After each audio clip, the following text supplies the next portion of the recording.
সুপ্রিয় দর্শক, আশা করি আল্লাহ রাব্বুল আলামিনের অশেষ মেহেরবানিতে ও দয়ায় আপনারা সবাই ভালো আছেন। আল্লাহ পাকের অশেষ মেহেরবানিতে এবং আপনাদের দোয়ায় আমিও ভালো আছি। আজকে একটা কিতাব থেকে, এটা বই থেকে, সুলাইমানি তাবিসের কিতাব থেকে একটা নকশা দিতেছি। এটা পুরনো একটা নকশা, পুরনো কিতাবের, কোনো নতুন কিতাবের না।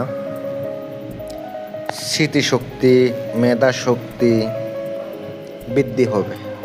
আজকের এই তদবির যদি প্রয়োগ করা হয়, সুন্দর করে যদি নিয়ম অনুসারে কাজ করতে পারে, তাহলে দেখবে মেধা শক্তি আস্তে আস্তে বৃদ্ধি হবে। একদিনে বৃদ্ধি হবে তাই না, আপনাকে কয়েক সপ্তাহ করতে হবে একই নিয়মে। যদি আমার নিয়ম অনুসারে করেন, আস্তে আস্তে দেখবেন কাজের একটা রেজাল্ট পাবেন। যারা পড়াশোনা করেন, যারা অনেকে আছে পড়া মনে রাখতে পারে না, এমন কিছু লোক আছে, তাদের জন্য আমার আজকের ভিডিওটা করবেন। আল্লাহ পাক যদি চাই, রহম করে, দয়া করে 100% কাজ হবে। আমি আপনাদেরকে বলি, জুমার দিন, জুমার নামাজের পরে পাক পবিত্র অবস্থায় গোসল করিয়া নেবেন। জুমার নামাজটা পড়ে আইসা বসবেন, উজু করে বসে বিসমিল্লাহ বললে বসে 11 বার দুরূদ শরীফ পড়িয়া নেবেন।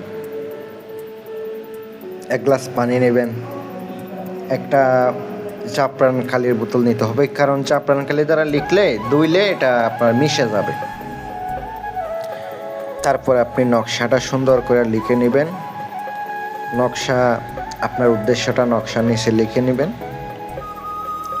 তারপরে এটা সুন্দর করে ধুইয়া পানি পান করাবেন, মানে ধুবেন। আপনি কাগজে লিখতে পারেন, কাগজে লিখলে আপনার খুব তাড়াতাড়ি উঠে যাবে। আপনার জাফরান কালি দ্বারা কিন্তু সিনার মাটি প্লেটে কিন্তু লেখা যায় না।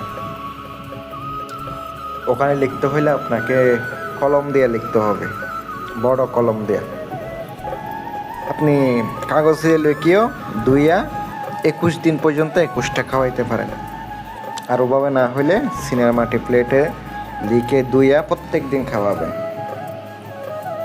21 দিন 41 দিন নিয়মিত করলে আলহামদুলিল্লাহ কাজের একটা রেজাল্ট আসে।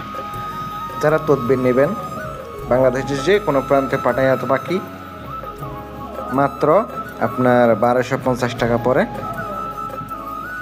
আপনি একটা তদবির করাই আনেন, ইনশাল্লাহ দেখবেন খুব রেজাল্ট পাবেন, ভালো ভালো কাজের রেজাল্ট পাবেন। আরও বিভিন্ন কাজের বিভিন্ন রেট, বশীকরণ, বিচ্ছেদ, উচ্চারণ, বিভিন্ন কাজ ইনশাল্লাহ করাইয়া নিতে পারবেন। আসসালামু আলাইকুম ওয়া রাহমাতুল্লাহ।